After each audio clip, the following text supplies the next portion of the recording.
Mark is in the minivan once again. How are you?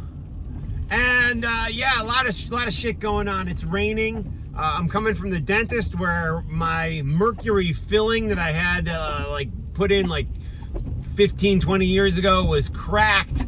So they removed the whole thing and replaced it, which I'm glad, getting the mercury out of my mouth, you know, but they replaced it with, you know, a ceramic thing. So anyways, I'm reviewing the new Ozzy Osbourne song that came out today called Straight to Hell.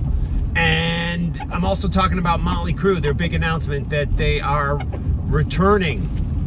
So my face is a little numb, so hopefully I sound all right. I'm driving, it's raining.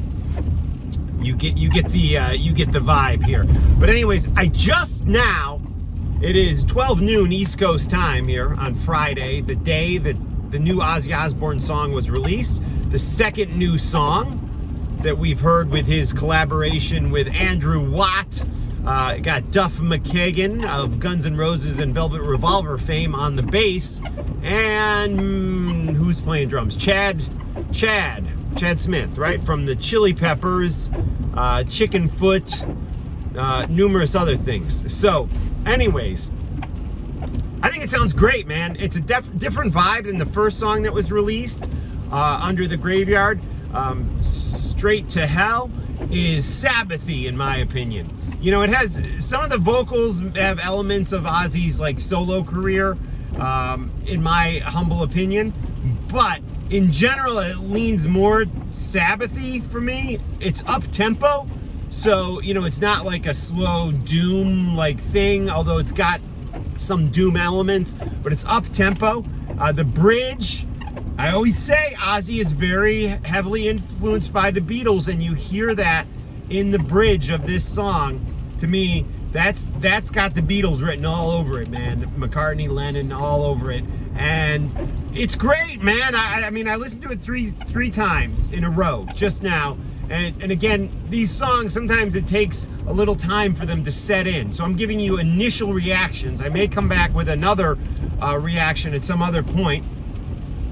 And yeah, but good, really good. I'm digging it.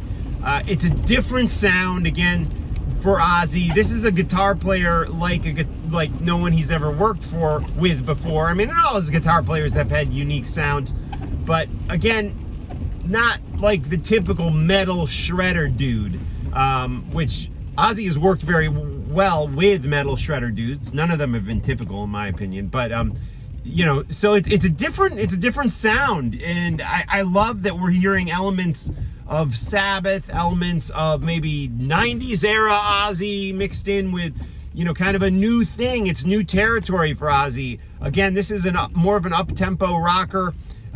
Some haunting things going on there. Like there's this little vocal kind of almost like horror movie type of sound thing effect or vocal thing that comes in. I really like it. Okay, so 2 for 2. We are excited for the new Ozzy record. The name of that album, which I think is coming in January, slips my mind. I think it's Ordinary Man. I think that's what they're calling it.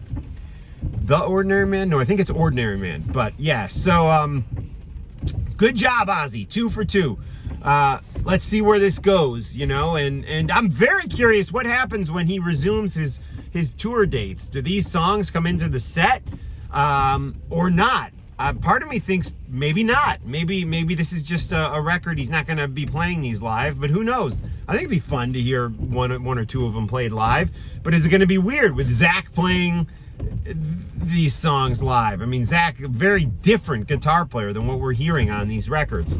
So anyways, on to MÖTLEY CRÜE. I've kind of gone into this on my podcast already, which is the Talking Metal Podcast, one of iTunes' longest running podcasts, going since 2005, and one of their most popular music podcasts, I will also say. But I just wanted to mention it here on the Mark and the Minivan episodes, because I'm now getting people telling me they don't even listen to the podcast. They just watch these. So, but yeah, here's my general thoughts on MÖTLEY CRÜE returning. My initial reaction was, fuck those guys. You know, I paid a lot of money to see them at Madison Square Garden and got emotional during the show, because this MÖTLEY CRÜE were one of my first concerts back in 1984. Actually, my first concert as far as rock goes. So I was kind of, I kind of felt like they fucked me. And you know, it's like all these other bands you hear, like even Ozzy, like, you know there's going to be shows after the final tour, you know, one-off shows, whatever. Sabbath will get back together for the, you know, this or that. You know, so but there was something about the Mötley Crüe thing that I actually believed and actually respected because, you know, I know Mick is older, but the other guys, you know, they're just turning 60 now. So I thought it was cool that while they were still in their 50s, they were going to hang it up and not drag this thing out. However, that has proved to be false. We don't really know much yet. You know, people are like, oh, they're going to tour with Def Leppard and Alice Cooper and Poison. No, no, there's no official announcement on that, despite what you've heard. All we know is that they have announced they are returning. So we'll see where it goes, you know? And again, I was pissed at first, but now I'm feeling like, bring it on. I'm ready to see Mötley Crüe again. I miss Mötley Crüe. They're one of my favorite bands of all time.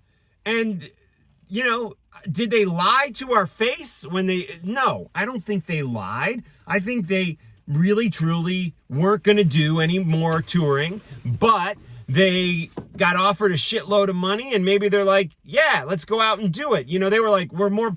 You know, in the video that they released on their YouTube page, which is a little hokey in my opinion, but they were like, we're more popular now than ever. That could truly be debated. I don't really agree with that statement. I don't think they're more popular now than ever.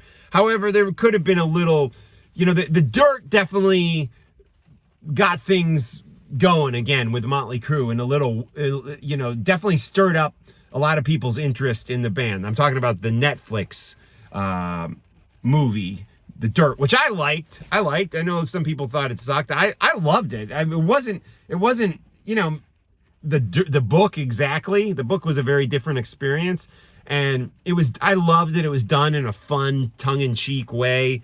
Is everything exactly factual in it? Hell no. No, but what autobiography movie is 100% factual? The Doors movie, no. The Queen movie, fuck no.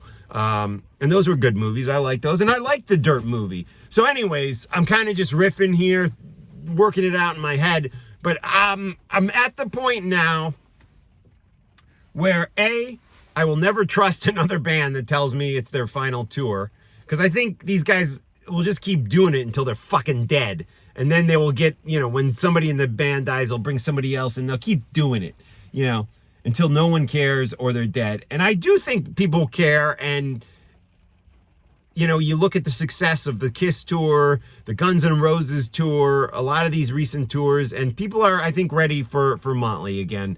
I know I am, after initially being like kind of pissed that they were coming back. And we should give them a little shit about coming back. Honestly, we should, because they deserve it, but we also deserve Mötley Crüe. So Tommy, Mick, Vince, and Nikki, after some inner turmoil, I'm glad you guys are returning, and I will be there at whatever tour you guys eventually announce. And I realize that the rumor tour is only a rumor at this point, but you have seemed to confirm that you are returning on your YouTube page. And you know what? I got Mick Mars's personal cell phone in my in my contacts here, so maybe I'll text Mick or call him and see if I can get an interview with him, which is probably highly unlikely. But all right, see you later, guys. Support me on Patreon, okay?